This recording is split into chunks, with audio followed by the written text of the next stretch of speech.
ফেরাউন তখন নিঃস্ব, দেউলিয়া, ঋণে জর্জরিত। ঋণ পরিশোধ করার ভয়ে ঘরের মধ্যে লুকিয়ে পড়ে। অতএব এক এক করে পাওনাদার ফেরাউনের বাড়িতে আসতে থাকে। ফেরাউন ছিল খুবই চতুর এবং প্রতারক। শুধু প্রতারক নয়, বাটপারও।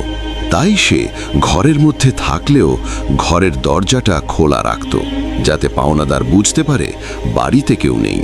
দিনের পর দিন এভাবেই পাওনাদার সেখানে আসে, কিন্তু ফিরাউনের দেখা না পেয়ে তারা ফিরে যায়। ফিরাউন একা একা ভাবতে থাকে, এভাবে আর কতদিন নিজেকে লুকিয়ে রাখব? নিজেকে প্রতিষ্ঠিত করতেই হবে। নূর ন্যারেটিভ চ্যানেলের প্রিয় দর্শক বন্ধুরা, তো চলুন শুরু করা যাক আজকের আলোচনা। সেই সময় মিশর ছিল অর্থনৈতিক দিক থেকে বিশ্বের সেরা।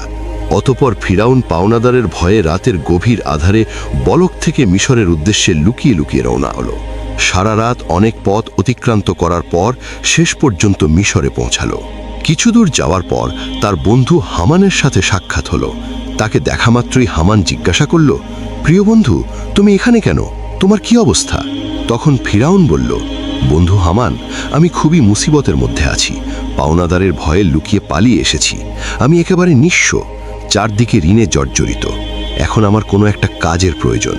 তখন হামান বলল, ফিরাউন, আমারও একই অবস্থা, আমারও একটা কাজের প্রয়োজন। অতঃপর ফিরাউন ও হামান কাজের সন্ধানে বেরিয়ে পড়লেন। কিছু পথ অতিক্রান্ত করার পর তারা ক্ষুধা এবং তৃষ্ণায় কাতর হয়ে পড়েছিল। দূরে লক্ষ্য করে দেখল একটি লোক তরমুজ খেতে তরমুজ কাটার কাজ করছে। তখন ফিরাউন ও হামান ধীরে ধীরে সেই তরমুজ ক্ষেতের সামনে গিয়ে বলল, চাচা যান, আমরা খুবই ক্ষুধার্ত, আমাদের কিছু তরমুজ খেতে দেবেন? এই কথা শোনা মাত্রই লোকটি তাদের তরমুজ খেতে দিল। তারা পেট ভরে তরমুজ খেয়ে তৃপ্তি পেল। তারপর ওই তরমুজ ক্ষেতের মালিক তাদেরকে জিজ্ঞাসা করল, তোমাদের তো আগে কখনো দেখিনি, তোমরা কে আর কোথা থেকে আসছো? তখন ফিরাউন বলল, আমরা ভিন্ন দেশি, বলক থেকে আসছি কাজের জন্য। তরমুজ ক্ষেতের মালিক ভাবল তারও কাজের লোক দরকার, তাই সে তাদেরকে বলল, তোমরা কি আমার কাছে কাজ করবে? হামান বলল, অবশ্যই কাজ করব।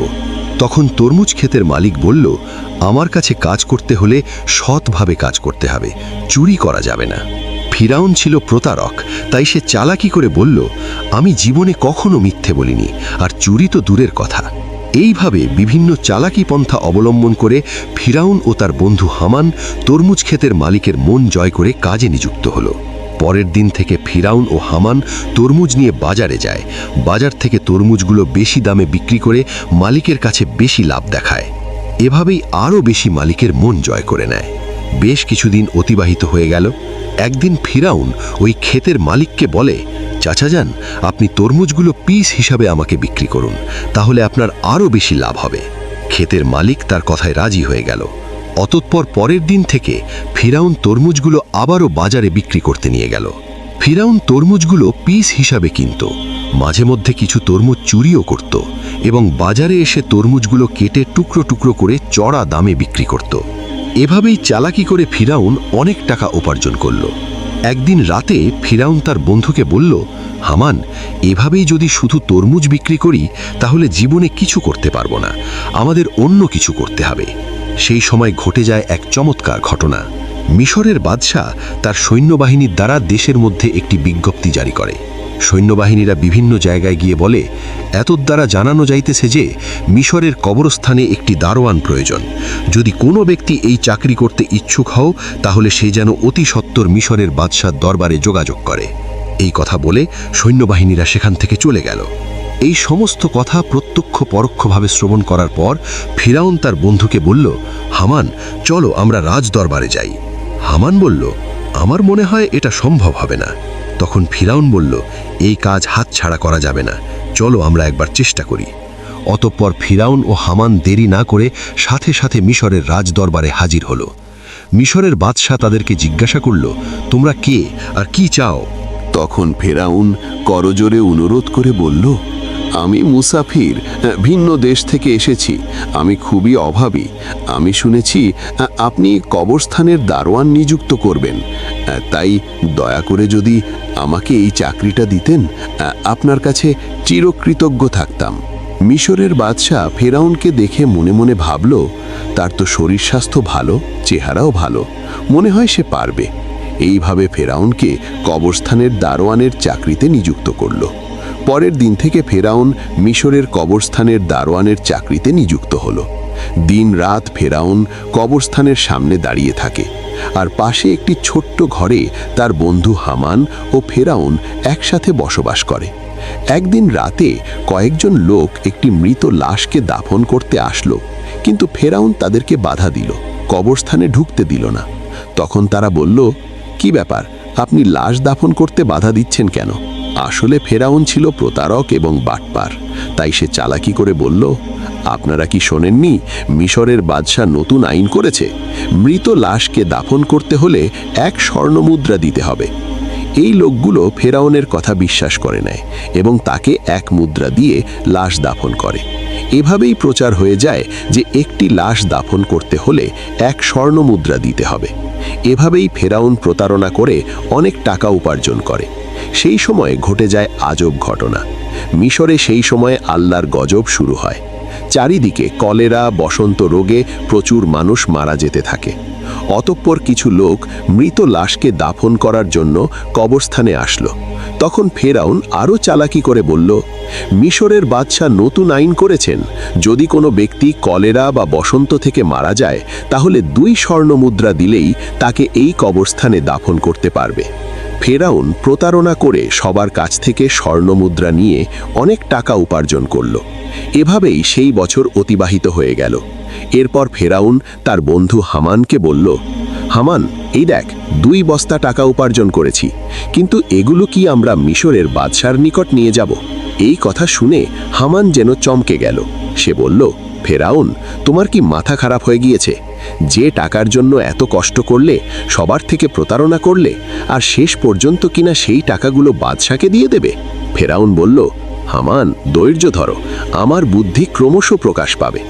অতঃপর সে দেরি না করে পরের দিন ফেরাউন ও হামান 2 বস্তা স্বর্ণমুদ্রা নিয়ে মিশরের বাদশার দরবারে হাজির হলো। মিশরের বাদশাহ তাদের জিজ্ঞেস করল, কি ব্যাপার, তোমরা বস্তা নিয়ে রাজদরবারে এসেছো কেন? তখন ফেরাউন বলল, জাহাপনা, আমি 2 বস্তা স্বর্ণমুদ্রা নিয়ে এসেছি। এই কথা শুনে বাদশার মন্ত্রী তাদেরকে ধমক দিয়ে বলল, তোমার সাহস দেখে আমি আশ্চর্য হয়ে যাচ্ছি যে তুমি মিশরের বাদশার সামনে দাঁড়িয়ে টাকার বড়াই দেখাচ্ছ। তখন মিশরের বাদশা বলল, এত স্বর্ণমুদ্রা তুমি কোথায় পেলে, আর এটা নিয়ে এসেছো কেন? তখন ফেরাউন বলল, জাহাপনা, যারা মৃত লাশকে দাফন করতে আসতো তাদের কাছ থেকে আমি 1 স্বর্ণমুদ্রা নিতাম। তাছাড়া এতে আমার বেতনের টাকা আছে। আমার মূল উদ্দেশ্য হল মিশরে গত 2 বছর যে সকল গরিব মানুষ খাজনা দিতে পারেনি তাদের পক্ষ থেকে আমি এই স্বর্ণের মুদ্রাগুলি আপনাকে দিলাম। আপনি তাদের খাজনা মাফ করে দিন। এমন কথা শুনে সেখানে থাকা সমস্ত লোক আশ্চর্য হয়ে গেল। মিশরের বাদশাহ তার এই কর্মকাণ্ড দেখে আকৃষ্ট হল এবং তার প্রতি বিশেষ দৃষ্টি আকর্ষণ করল। পরের দিন থেকে সারা মিশরে প্রচার হয়ে গেল যে একজন কবরস্থানের দারোয়ান মিশরের গরিব মানুষের 2 বছরের খাজনা মিটিয়ে দিয়েছে। সমস্ত মিশরের লোক বলতে লাগলো, এমন ভালো মানুষ সারা মিশরে দ্বিতীয়টি দেখা যায় না। ওই ব্যক্তিটি কবরস্থানের দারোয়ান না হয়ে যদি আমাদের দেশের বাদশাহ হতো তাহলে কতই না সুখী হতাম। এভাবেই প্রথমে মিশরের বাদশাহ, তারপর মিশরের মানুষের মন জয় করে নিল। অতঃপর অনেক দিন অতিবাহিত হয়ে গেল। একদিন মিশরের বাদশাহ বার্ধক্যজনিত কারণে ইন্তেকাল করলেন। তখন চারিদিকে সবাই চিন্তিত হয়ে পড়ল। দ্বিতীয় রামসেস মিশরের বাদশাহ হবে? কয়েকদিন পর রাজদরবারে একটি জরুরি মিটিংয়ের আয়োজন করা হলো। সেখানে থাকা বিশিষ্ট জ্ঞানী ব্যক্তিদের মধ্য থেকে একজন বলল, এভাবে তো আর মিশরের বাদশার আসন খালি রাখা যাবে না। কে হবে মিশরের বাদশাহ?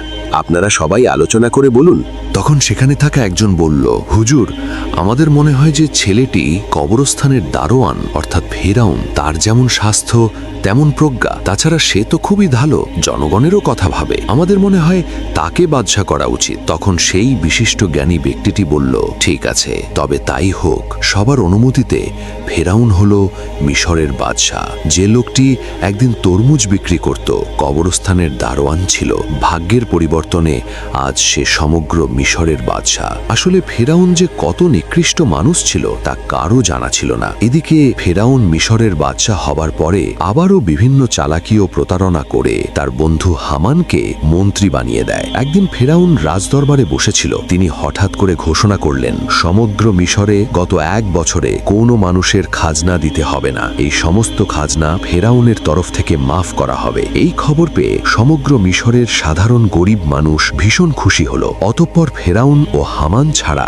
যখন কেউ ছিল না, তখন হামান বলল, বন্ধু ফেরাউন, এভাবে যদি সমস্ত খাজনা মাফ করে দাও তাহলে বাদশাহী চলবে কিভাবে? ফেরাউন বলল, হামান ধৈর্য ধরো, এরপর আমি এমন বুদ্ধি করব যে সারা জীবন আমরাই হব সমগ্র মিশরের বাদশাহ। এমন কোনো শক্তি নেই যে আমাদেরকে হারাতে পারবে, তার জন্য বুদ্ধির প্রয়োজন। এই কথা বলে তারা দুজনে একে একে চলে গেল। পরের দিন থেকে সারা মিশরে ফেরাউনের নাম আলোচিত হতে লাগলো। এই সময় হামান ফেরাউনকে ডেকে বলল, বন্ধু ফেরাউন, তুমি যদি সারা জীবন বাদশাহ থাকতে চাও তাহলে কিছু কাজ অবশ্যই প্রয়োজন। তখন ফেরাউন বলল, কি সেই কাজ? এরপর হামান একা একা সব বলে দিল। অতঃপর ফেরাউন রাজদরবারে একটি জরুরি মিটিংয়ের আয়োজন করল। তখন ফেরাউন বলল, আজ থেকে সারা মিশরে কোনো শিক্ষা ব্যবস্থা থাকবে না, সমস্ত পাঠশালা বন্ধ করে দেওয়া হবে। ফেরাউন রাজকীয় ফরমান জারি করল, মিশরের কোনো ব্যক্তি শিক্ষা নিতে এবং দিতে পারবে না। যদি কোনো ব্যক্তি এই হুকুম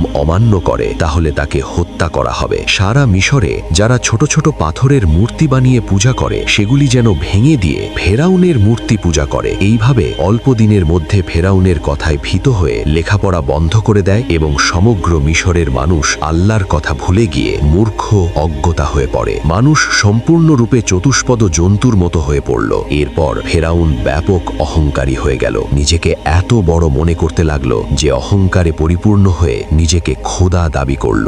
দিনের পর দিন জনগণের উপর খাজনার পরিমাণ বাড়িয়ে দিল। অন্যায় অত্যাচার বেড়ে গেল। একাকী ফেরাউন সারা মিশরে শাসন কার্য চালাতে লাগলো। সুদ, ঘুষ, জেনা, ব্যভিচারের পরিমাণ বেড়ে গেল। এক কথায় ফেরাউন বনি ইসরায়েলদের অপমান অপদস্থ করতে লাগলো। শুধুমাত্র আসিয়া ব্যতীত অন্য কেউই ফেরাউনের অপমান অপদস্থ থেকে রেহাই পেত না, কারণ আসিয়া ছিল সে যুগের সবচেয়ে সুন্দরী, গুণবতী এবং ধার্মিক নারী। সুতরাং বহু বছর পর ফেরাউন আসিয়াকে স্ত্রী রূপে বরণ করেছিল। আসিয়া তার নিজ কক্ষে বসেছিলেন। মনে মনে ভাবতে লাগলেন, যেভাবে স্বামী ফেরাউন দেশের জনগণকে অন্যায়ভাবে অত্যাচার করছেন, নিজেকে খোদা বলে দাবি করছেন, তাতে তিনি নিজে তো আল্লাহর গজবে পতিত হবেনই এবং দেশের সমস্ত মানুষ ধ্বংস হবে। ঠিক ওই সময় ফেরাউন সেই কক্ষে প্রবেশ করলেন এবং বললেন, আসিয়া, তোমাকে এমন চিন্তিত দেখাচ্ছে কেন? তখন আসিয়া বললেন, প্রিয় স্বামী, আপনি নিশ্চয়ই জানেন যে এই পৃথিবী, চন্দ্র, সূর্য, আসমান, জমিন সবকিছুই সেই মহান আল্লাহ তাআলা সৃষ্টি করেছেন। সুতরাং মানুষ যতই ক্ষমতা লাভ করুক না কেন, একটি ছোট্ট পতঙ্গ সৃষ্টি করতে পারে না। মানুষ মরণশীল, একদিন সবাইকে পৃথিবী ছেড়ে চলে যেতে হবে। তাই আপনি নিজেকে খোদা দাবি বন্ধ করুন এবং আল্লাহর পথে ফিরে আসুন। এই কথা শোনা মাত্রই ফেরাউন খুবই রাগান্বিত হয়ে ধমক দিয়ে আসিয়াকে বললেন, আসিয়া, এই কথা যদি অন্য কেউ বলতো তাহলে তাকে আমি হত্যা করতাম। সবাই যেমন আমাকে খোদা মেনে নিয়েছে, তুমিও আমাকে খোদা বলে মেনে নাও, নয়তো তোমার অবস্থা তাদের মতোই হবে। এই কথা বলে ফেরাউন সেখান থেকে চলে গেলেন। এদিকে আসিয়া খুব চিন্তিত হয়ে পড়লেন, কেননা তার কিছুই করার ছিল না। চোখ দিয়ে শুধু অশ্রু ঝরতে লাগলো। এভাবেই বহুদিন অতিবাহিত হয়ে গেল। অতঃপর ফেরাউন একদিন তার নিজ কক্ষে শায়িত ছিলেন। গভীর রজনীতে তিনি স্বপ্নে দেখলেন একটি বিশাল বড় আগুনের গোলা বনি ইসরায়েলদের দিক থেকে এসে সারা মিশরকে জ্বালিয়ে পুড়িয়ে ছাই করে দিচ্ছে, অথচ বনি ইসরায়েলদের কিছুই হয়নি। এই স্বপ্ন দেখে ফেরাউন তাড়াতাড়ি জেগে উঠলেন। ফেরাউন দেরি না করে পরের দিন দেশের বিভিন্ন প্রান্তে থাকা বড় বড় জ্যোতিষীদের রাজদরবারে ডাকলেন এবং নিজের স্বপ্নের কথা বললেন। ফেরাউনের এই স্বপ্নের তাবির করে জ্যোতিষীদের মধ্যে একজন জ্যোতিষী বললেন, জাহাপনা, আপনি কিছু মনে করবেন না, ভবিষ্যতে আমরা আপনার মৃত্যু দেখতে পাচ্ছি। আপনি বেশি দিন মিশরে বাদশাহ থাকতে পারবেন না, আপনার ক্ষমতা চূর্ণ বিচূর্ণ হয়ে যাবে। এই কথা শ্রবণ করে ফেরাউন অত্যন্ত রাগান্বিত হয়ে জ্যোতিষীকে ধমক দিয়ে বললেন, কি বলতে চাইছো? আমাকে ক্ষমতা থেকে হারাবে এমন কোনো শক্তি আছে? তখন জ্যোতিষী বললেন, বনি ইসরায়েলদের মধ্য হতে মুসা নামক একটি ছেলে আপনার ক্ষমতা শেষ করে দেবে। এই কথা বলে তারা সেখান থেকে চলে গেল। কিছুদিন পর ফেরাউন হামানকে বললেন, সারা মিশরে যে ঘরে শিশুপুত্র সন্তান থাকবে তুমি সৈন্যবাহিনী নিয়ে তাদেরকে হত্যা করো। তাফসির কারকদের মতে এভাবেই যখন প্রায় ৮০,০০০ পুত্র সন্তান হত্যা করা শেষ হলো, তখন ফেরাউন আবারও মিশরের সবচেয়ে বড় বড় জ্যোতিষীদের গণনার জন্য আনলেন। অতপর জ্যোতিষীরা তখন বললেন, জাহাপনা, আমরা গণনা করে দেখতে পাচ্ছি আপনি যতগুলো পুত্র সন্তান হত্যা করেছেন তার মধ্যে মুসা নামক সেই ছেলেটি নেই। তখন ফেরাউন বললেন, ভালো করে গণনা করো। এবার জ্যোতিষীরা বললেন, জাহাপনা, আমরা গণনা করে দেখতে পাচ্ছি আপনি যতই তাকে হত্যা করার চেষ্টা করেন না কেন তাকে হত্যা করতে পারবেন না। মুসা নামক সেই ছেলেটি আপনার ক্ষমতা চূর্ণ বিচূর্ণ করে দেবে, আর সেই ছেলেটি এখন শিশু। এই কথা শোনা মাত্রই ফেরাউন আরও রাগান্বিত হলেন এবং সাথে সাথে হুকুম করলেন, তোমরা প্রতিটি বাড়িতে গিয়ে তল্লাশি করো, যে ঘরে মুসা থাকুক না কেন তাকে হত্যা করো। এই খবর সারা মিশরে ছড়িয়ে পড়ল। তখন হজরত মুসা আলাইহিসসালামের আম্মাজান খুবই চিন্তিত হয়ে পড়লেন, কিভাবে তার শিশু মুসাকে বাঁচাবেন। ঠিক ওই সময় তার কন্যা মরিয়ম নদীর চরে ছাগল চড়াচ্ছিল। ভালো করে লক্ষ্য করে দেখল হামান সহ ফেরাউনের অনেক সৈন্যবাহিনী তাদের বাড়ির দিকেই যাচ্ছে। এটা দেখার পর মরিয়ম খুব দ্রুত তার বাড়িতে চলে আসলো এবং বলল, আম্মাজান, ফেরাউনের সৈন্যবাহিনী আমাদের বাড়ির দিকে আসছে, আমার ভাই মুসাকে তুমি বাঁচাও। এই কথা শুনে হজরত মুসা আলাইহিসসালামের আম্মাজান একেবারে হতভম্ব হয়ে গেলেন। তিনি কিছুতেই বুঝতে পারছিলেন না কি করবেন। ততক্ষণে ফেরাউনের সৈন্যবাহিনী তাদের বাড়ি ঘিরে ফেলেছে। এমন সময় আল্লাহ রব্বুল আলামিন গায়েবী আওয়াজের মাধ্যমে বললেন, হে মুসার আম্মাজান, তুমি দেরি করো না, তোমার পুত্র মুসাকে জ্বলন্ত চুলায় রেখে দিয়ে এসো। হজরত মুসা আলাইহিসসালামের আম্মাজান আর দেরি না করে জ্বলন্ত চুলায় শিশু মুসা আলাইহিসসালামকে রেখে দিলেন। আর তখন হঠাৎ করে ফেরাউনের সৈন্যবাহিনী ঘরের মধ্যে প্রবেশ করল। তারা বলল, আমরা খবর পেয়েছি তোমার ঘরের মধ্যে মুসা নামক পুত্র সন্তান আছে, তাড়াতাড়ি আমাদের কাছে দিয়ে দাও। তখন আম্মাজান বললেন, এই দেখুন, আমার তো কন্যা সন্তান, যদি আমার ঘরে মুসা থাকে তাহলে তোমরা খুঁজে বার করো। তারপর ফেরাউনের সৈন্যবাহিনী ঘরের এদিক ওদিক তন্ন তন্ন করে খুঁজতে লাগল, কিন্তু কোথাও পেল না। অবশেষে সেখান থেকে তারা সবাই চলে গেল। এরপর হজরত মুসা আলাইহিসসালামের আম্মাজান কাঁদতে কাঁদতে ওই জ্বলন্ত চুলার কাছে গিয়ে দেখলেন হজরত মুসা আলাইহিসসালাম বেঁচে আছেন এবং ওই জ্বলন্ত আগুনের মধ্যেই খেলা করছেন। আল্লাহর কুদরতে হজরত মুসা আলাইহিসসালামের একটি পশমও আগুনে পড়েনি। তখন হজরত মুসা আলাইহিসসালামের আম্মাজান আল্লাহর দরবারে শুকরিয়া আদায় করলেন এবং বললেন, হে আল্লাহ, তুমি সমস্ত ক্ষমতার মালিক, সমস্ত প্রশংসা তোমারই। আল্লাহ গো, তুমি আমার পুত্র মুসাকে বাঁচিয়েছ। অতঃপর হজরত মুসা আলাইহিসসালামের আম্মাজান ওই দিন রাতে স্বপ্ন দেখলেন আল্লাহ রব্বুল আলামিন বলছেন, তুমি একটা কাঠের সিন্দুক তৈরি করো এবং হজরত মুসা আলাইহিসসালামকে ওই সিন্দুকের মধ্যে দিয়ে নীল নদে ভাসিয়ে দাও। এদিকে আল্লাহ রব্বুল আলামিন হজরত জিব্রাইল আলাইহিসসালামকে ডেকে বললেন, হে জিব্রাইল, তুমি যাও, মুসা নবীর বাড়ির দিকে আসতে লাগলেন। সকালবেলা হজরত মুসা আলাইহিসসালামের আম্মাজান নিজের ঘরের সামনেই খুবই চিন্তিত অবস্থায় ছিলেন। এমন সময় দেখলেন একজন দরবেশ তার বাড়িতে এসে হাজির হলেন। তখন মুসা নবীর আম্মাজান বললেন, আপনি কে? আপনাকে তো চিনলাম না। তখন তিনি নিজের পরিচয় গোপন রেখে বললেন, আমি একজন কাঠমিস্ত্রি, আপনার কি কোনো কাঠের জিনিস তৈরি করতে হবে? সাথে সাথে মুসা নবীর আম্মাজান বললেন, অবশ্যই, আমার একটা কাঠের সিন্দুক তৈরি করতে হবে। আর এইভাবেই আল্লাহ তাআলা সেদিন জিব্রাইল আলাইহিসসালামের মাধ্যমে মুসা আলাইহিসসালামের আম্মাজানকে সিন্দুক বানিয়ে সাহায্য করেছিলেন। অতঃপর মুসা আলাইহিসসালামকে নীল নদে ভাসিয়ে দিলেন। আল্লাহর কি কুদরত! নীল নদের স্রোত যেদিকে যায়, হজরত মুসা আলাইহিসসালামের কাঠের সিন্দুক ওই স্রোতের উল্টো দিকে যায়। এইভাবে ভাসতে ভাসতে হজরত মুসা আলাইহিসসালামের এই কাঠের সিন্দুক ফেরাউনের রাজদরবারের কাছে গিয়ে পৌঁছল। সেখানে উপস্থিত ছিল ফেরাউন এবং তার স্ত্রী মা আশিয়া ও দাসদাসী। সিন্দুকটি দেখা মাত্র মা আশিয়া এগিয়ে এলো। মা আশিয়া সিন্দুকটি খুলে দেখল একটি ফুটফুটে কচি শিশু। তার ললাটে যেন নূরের আলো চমকাচ্ছে। এত সুন্দর শিশু সে জীবনে কখনোই দেখেনি। তাই দেরি না করে মা আশিয়া মুসা আলাইহিস সালামকে কোলে তুলে নিলেন এবং ফেরাউনের কাছে গিয়ে বললেন, দেখুন কত সুন্দর শিশু, এই শিশুটিকে আমি লালন পালন করব। এটা শুনে ফেরাউন বলল, না, এই শিশুই হয়তো আমাদের শত্রু হবে। এটাই বনি ইসরায়েলদের মধ্য থেকে কোনো এক শিশু হতে পারে, একে আমি হত্যা করব। তখন মা আশিয়া বললেন, কি বলছেন? এটা যদি বনি ইসরায়েলদের কোনো শিশু হতো তাহলে নদীর স্রোতের উল্টো দিকে কিভাবে আসলো? এটা তো ওই দিকে যাওয়ার কথা ছিল। এই যুক্তি শুনে ফেরাউন আর কিছু বললেন না, শুধু বললেন, ঠিক আছে, তুমি এই শিশুকে লালন পালন করতে পারো। অতঃপর মা আশিয়া হযরত মুসা আলাইহিস সালামকে নিয়ে রাজ দরবারে প্রবেশ করলেন।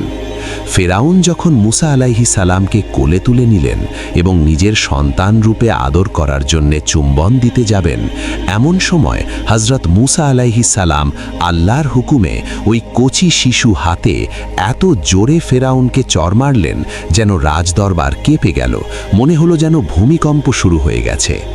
তখন ফেরাউনের মনে সন্দেহ প্রকাশ পেল, মনে মনে বলতে লাগল, নিশ্চয়ই এই শিশু কোনো সাধারণ শিশু নয়, একে পরীক্ষা করতে হবে। তখন ফেরাউন একজনকে বললেন, যাও কিছুটা স্বর্ণ আনো আর তার সাথে আগুন নিয়ে এসো, এই শিশুকে পরীক্ষা করব। এটা শুনে সেখানে থাকা উপস্থিত সবাই হতবাক হয়ে গেল। এই লোকটি যখন আগুন আর স্বর্ণ নিয়ে আসলো, ঠিক ওই সময় আল্লাহ রাব্বুল আলামিন হযরত জিবরাইল আলাইহিস সালামের মাধ্যমে হযরত মুসা আলাইহিস সালামের হাত আগুনের দিকে ঘুরিয়ে দিলেন, আর মুসা আলাইহিস সালাম চিৎকার করে কাঁদতে লাগলেন। তখন আশিয়া বললেন, আপনার মতো কঠিন হৃদয় এবং নিষ্ঠুর মানুষ এই পৃথিবীতে আর কেউ নেই।